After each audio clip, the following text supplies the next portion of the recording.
Okay, so before I bring the children up, I want to share that as a little introduction. That this is my favorite, after the Bible, this is my favorite all-time Christmas story, bar none. Even greater than the Christmas Carol. I love this story. Turns out that this story started out as a sermon preached by a pastor in 1895, and it was so popular he wrote a book about it, and it became a short story. So I shared this story back 20 years ago. And back then, when I did with PowerPoint, I was really frustrated because I couldn't find the right pictures to tell the story. This time now with AI, I finally going to get to tell the story the way I've always wanted to tell the story. So it's a labor of love, 2 days to put all these pictures together. Every single picture was created by me through AI. So I think you're all headed for a little treat here tonight. All right, children, you can come forward now.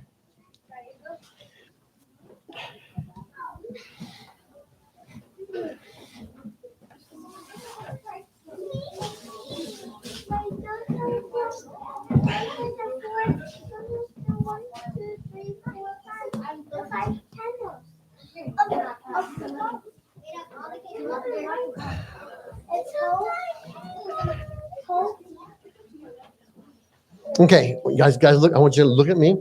Look at me. Later on, you'll be looking at the screen. 2, 3, 4, 5, 6, 7, 8, 9, 10.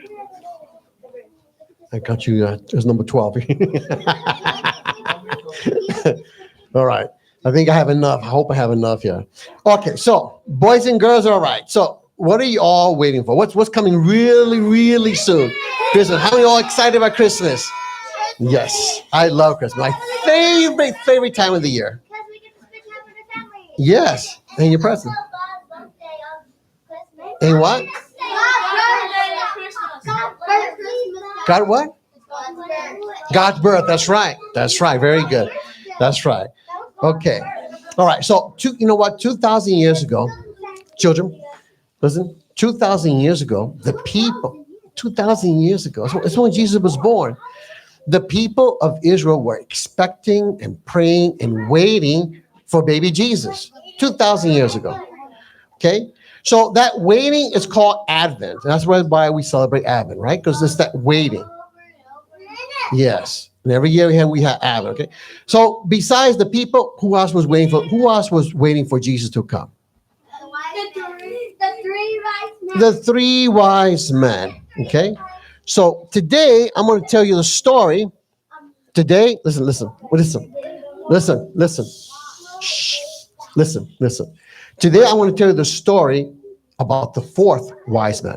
How many of you have heard about the fourth wise man? No, I don't think anybody's heard about the story about the wise man. Well, today I'm going to tell you the story about the fourth one. This is a little legend, okay? And look, you guys pay attention.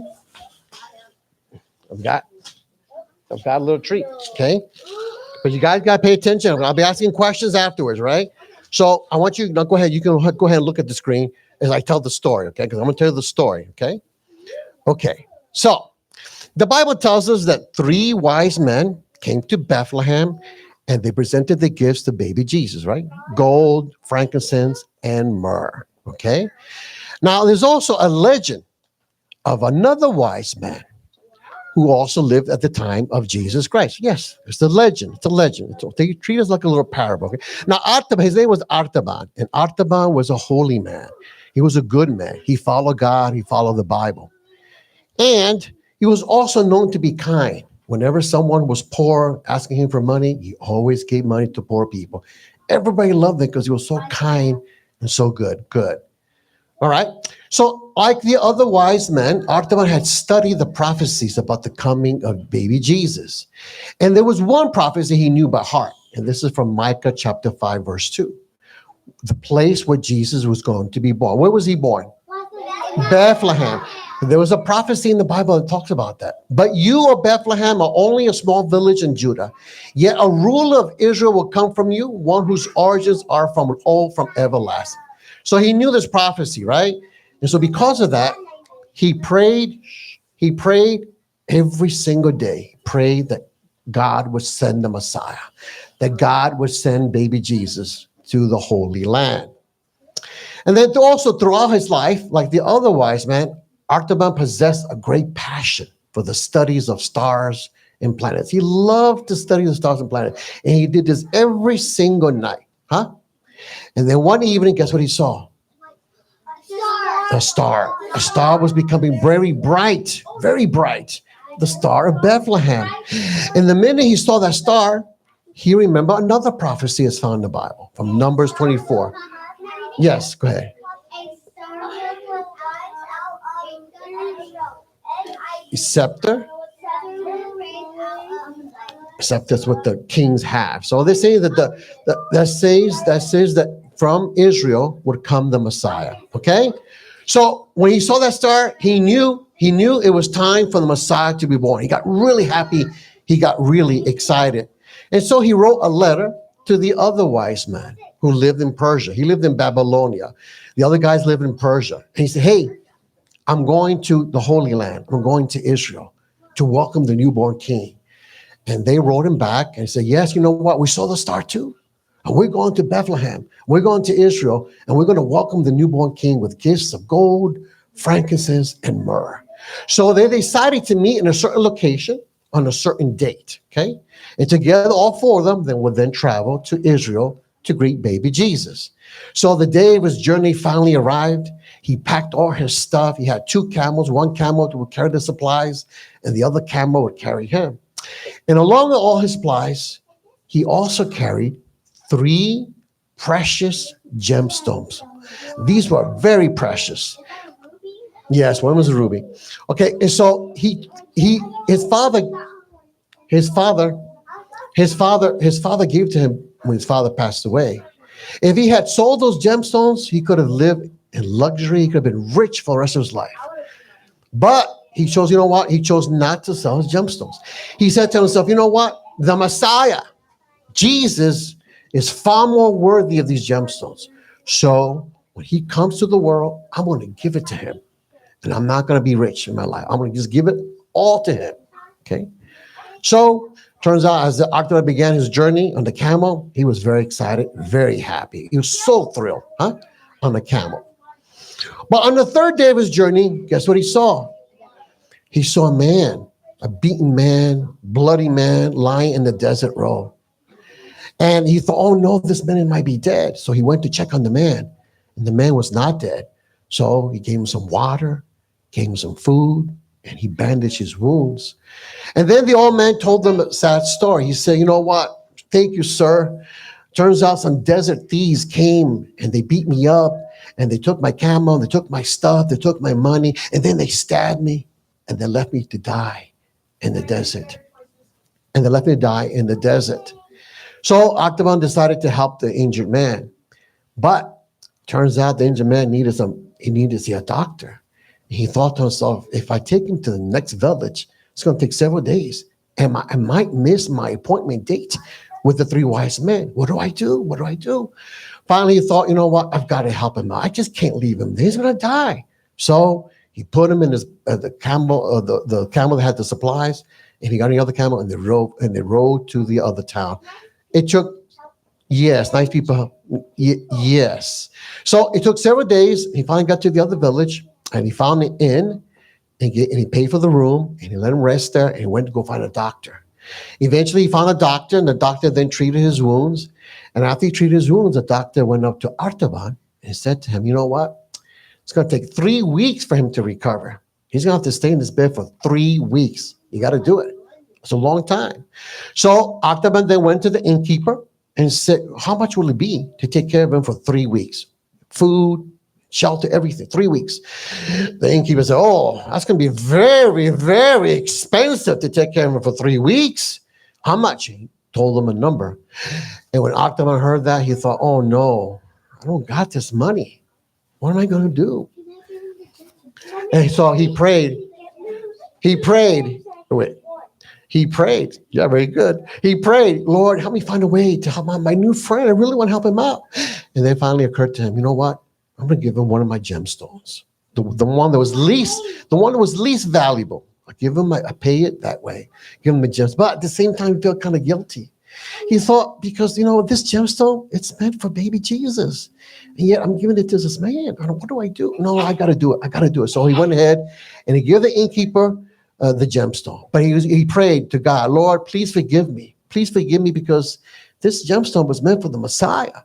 But Lord, just have mercy on me. Just have mercy on me on Judgment Day. One gemstone. So he gave it to him. And when the innkeeper saw it, he was excited. He was thrilled. Oh my gosh, yes, this will pay for it. In fact, you'll have leftover money. So Octagon said, well, take that leftover money, buy him some clothes, and then give him the rest of the money so they can be able to go back home when he fully recovers. So guess what?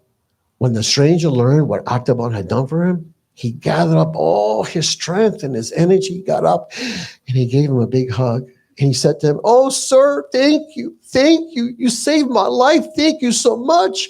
How can I ever repay you? And Octagon took a deep sigh and he said, sir, just make sure you love the Lord your God with all your heart, with all your mind, with all your strength, and love your neighbor as you love yourself. And one more thing, please pray. Pray that God would have mercy on me on Judgment Day. So with that, he went ahead and proceeded on his journey. He traveled. He went to the meeting destination point to meet the other three wise men. But when he got there, he looked for the three wise men, and they were nowhere to be found.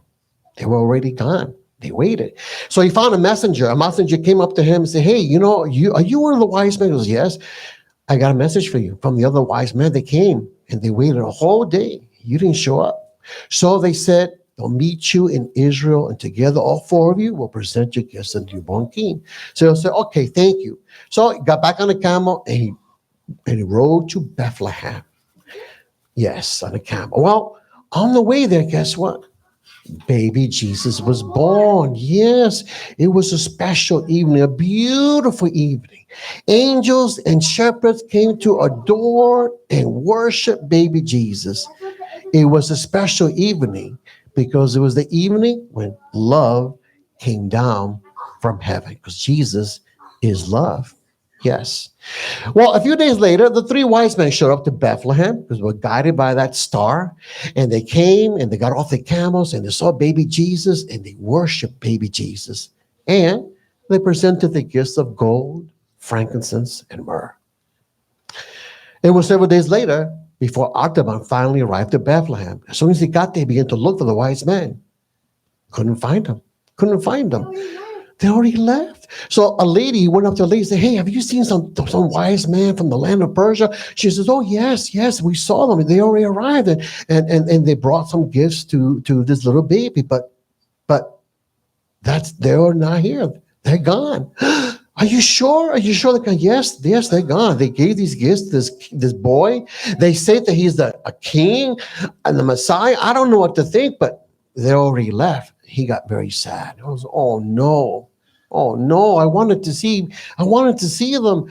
So he was surprised at the news. Well, what's this baby? I also come bearing gifts for him too. Yes. He says, I come bearing gifts too. Where's this baby? Where's the baby? And the lady was kind of sad. She was kind of afraid to tell him and disappoint him. She said, you know what? I'm sorry to tell you this, but the family, they already left to Egypt. They went really quickly. They were on a rush and they left. And Octagon got really, really sad, very sad. He said, oh, Lord, I have failed you. The Messiah was already born, and I wasn't there to greet him, and I wasn't there to give him my gifts. Oh, Lord, what am I going to do?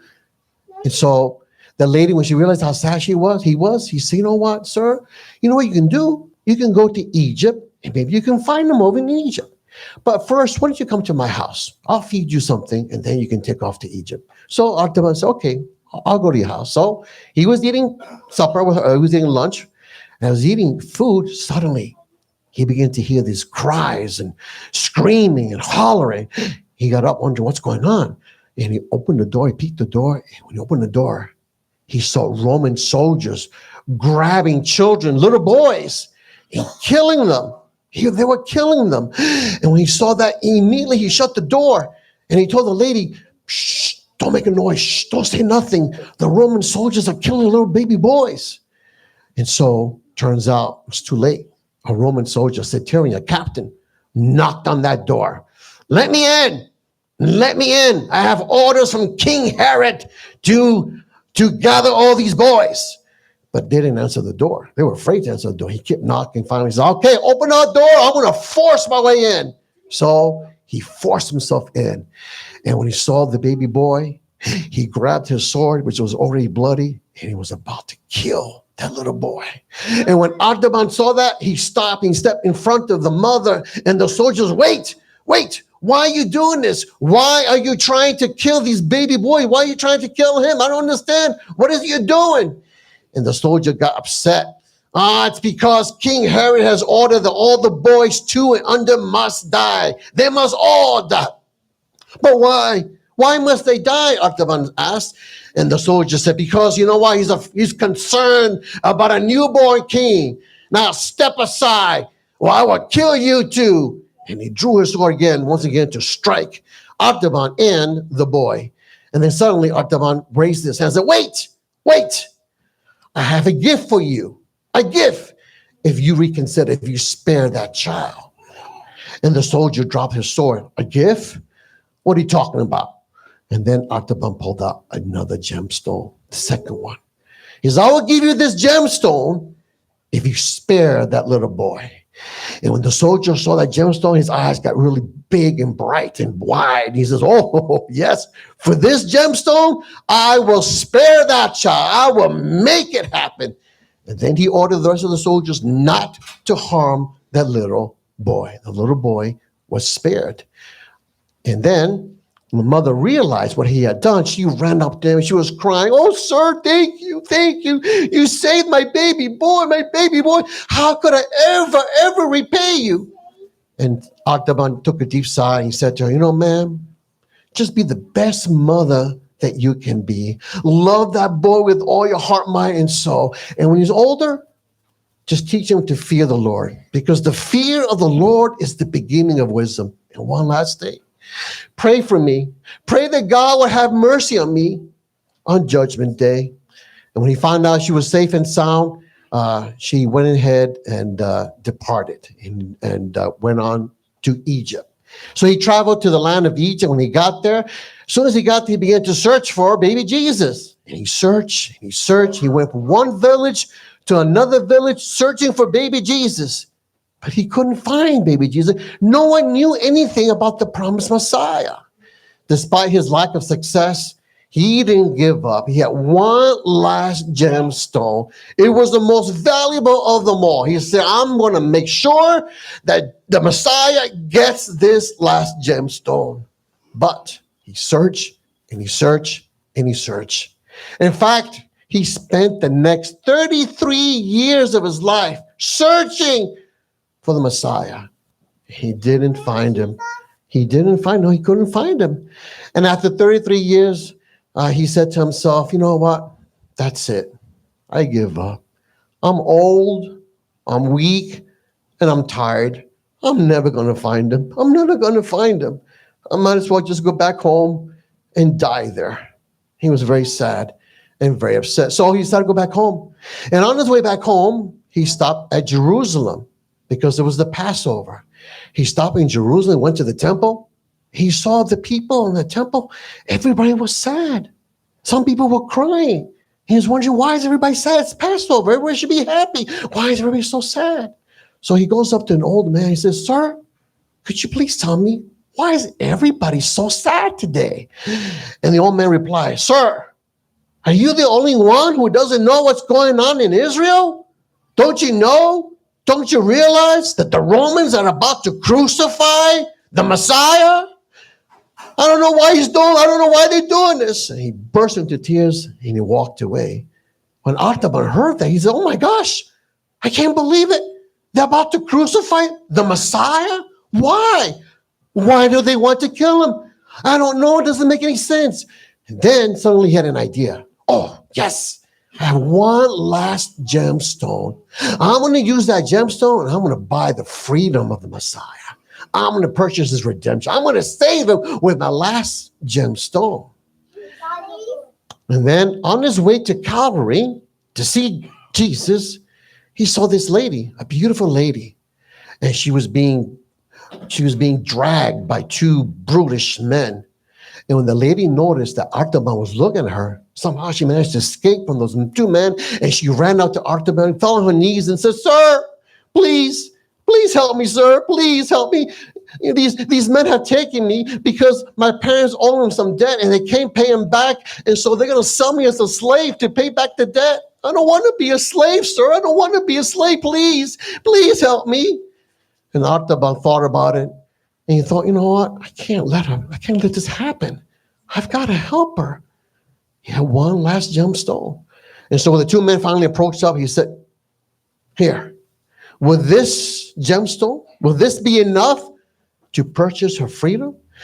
And the two men said, "Oh, yes, this is more than enough. In fact, she has some leftover money." He says, "Well, good. Give that leftover money to the lady because she needs it for her family. They're all very poor and all struggling." So they gave him that leftover money. When she realized what he had done, she dropped to her knees. She cried to him, "Oh, sir, thank you so much. I can't believe you did this for me. How can I ever repay you?" And Artaban said, "Well, treat others the way you want to be treated. And please, please pray for me. Pray that God will have mercy on me on Judgment Day." And with that, he bought her freedom. After this incident, he got up and decided to go to Calvary. He thought, well, at least I want to look at the face of the Messiah. I want to at least see how he looks like. So he walked over there, and when he got there, he was shocked. He was shocked by what he saw. He saw the Messiah crucified on the cross. He had been beaten. He had been tortured. He was wearing a crown of thorns, and he was all bloodied up. He thought he was so disfigured that he hardly looked human at all. That was Jesus. And then he became disgusted and outraged when he saw the crowds. They were abusing him. They were insulting him. They were making fun of Jesus. And he thought to himself, how could they be making fun of him? Have they no compassion? The man is dying and they're teasing him and mocking him, making fun of him. It doesn't make sense. Why are they doing that? And then from the tortured men on the cross, he heard him say something. He couldn't believe it. The man on the cross gathered all his strength and he said, "Father, forgive them, for they know not what they do." And when Artaban heard that, he couldn't believe it. What? He forgave them all? Despite the fact that they mistreated him, despite the fact that they're making fun of him, despite the fact they have beaten him up, and despite the fact that they crucified him, he actually forgave them all? Who is this man? Who is this man that has such love and compassion and mercy for his cruel tormentors? It doesn't make sense. But that was not all he heard. And then from the tortured one, he heard a cry, a scream so loud that it made his old bones shake with fear and horror and dread. And from the crucified one, you hear him say, my God, why have you forsaken me?" And then when he heard that, he broke down there at the cross and he wept. He wept for Jesus. He wept at how cruel they had treated him. And above all, he wept because he thought to himself, I have failed. I have failed in my mission. I couldn't even give him any of my gemstones. My life has been a complete failure. In the midst of his agony, he thought to himself, I have spent the last 33 years of my life searching for the Messiah. And now that I found him, he's dead. My whole life has been a failure. I failed. I couldn't even give him a single gemstone. I'm a failure. God, have mercy on me. Have mercy on me on Judgment Day. And with that, he saw him died. And after he was dead and buried, he decided to go back home to the land of Babylonia. He was riding on that camel. And on his way there, he wept all the way back home, weeping for the Messiah who had died and weeping because he had been a failure. Couldn't even give him a single gemstone. Well, he finally got back home. 4 months later, he finally got back home. And when he opened the door to his house, he saw a man, a stranger, wearing a white robe standing in his house.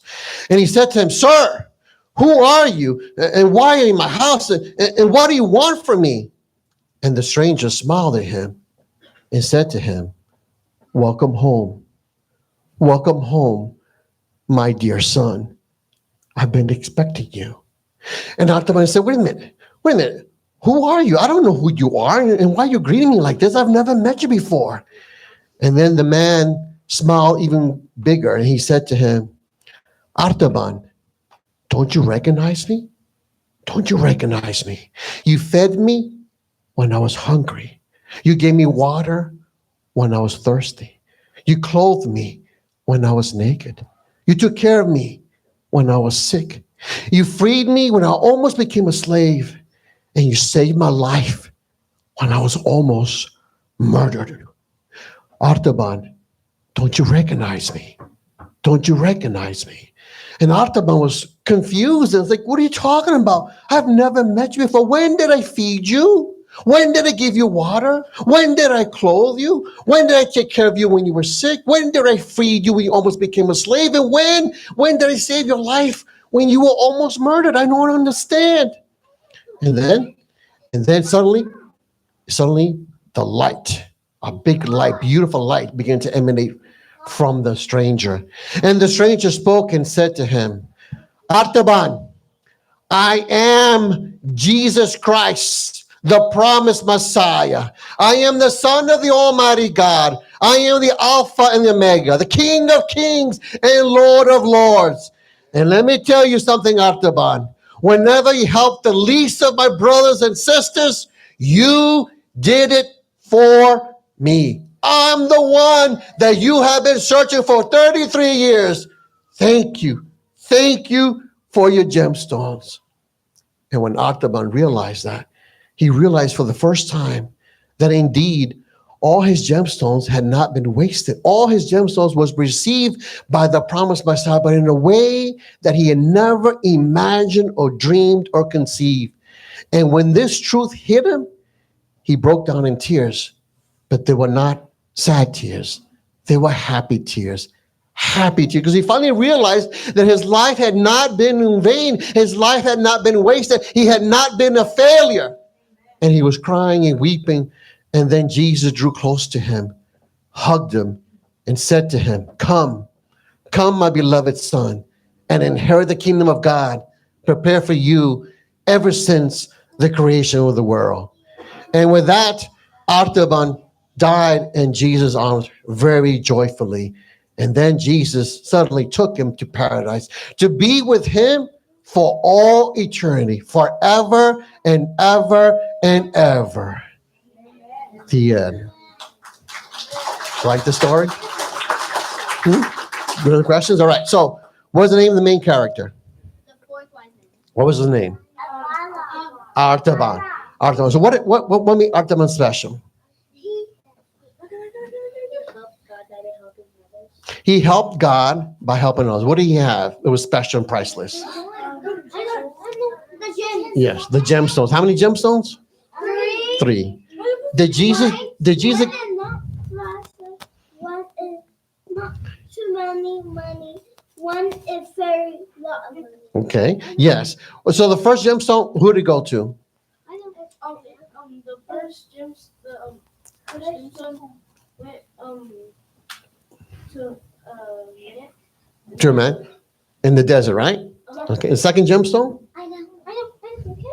It to the girl who had her son. Yes, the mother with her son. died. Yes, good. He saved her, right? Yeah. And the last gemstone? The last gemstone? Girl Yes, a girl who almost became a slave. Very good. Did Jesus receive all the gemstones? No. Yes, he did. In the end, he received indirectly because he helped others, right? And in the end, what happened to Artaban in the end? He died with Jesus. Yes, and he went, and then from there he went to heaven. All right, very good, very good. All right, great, good.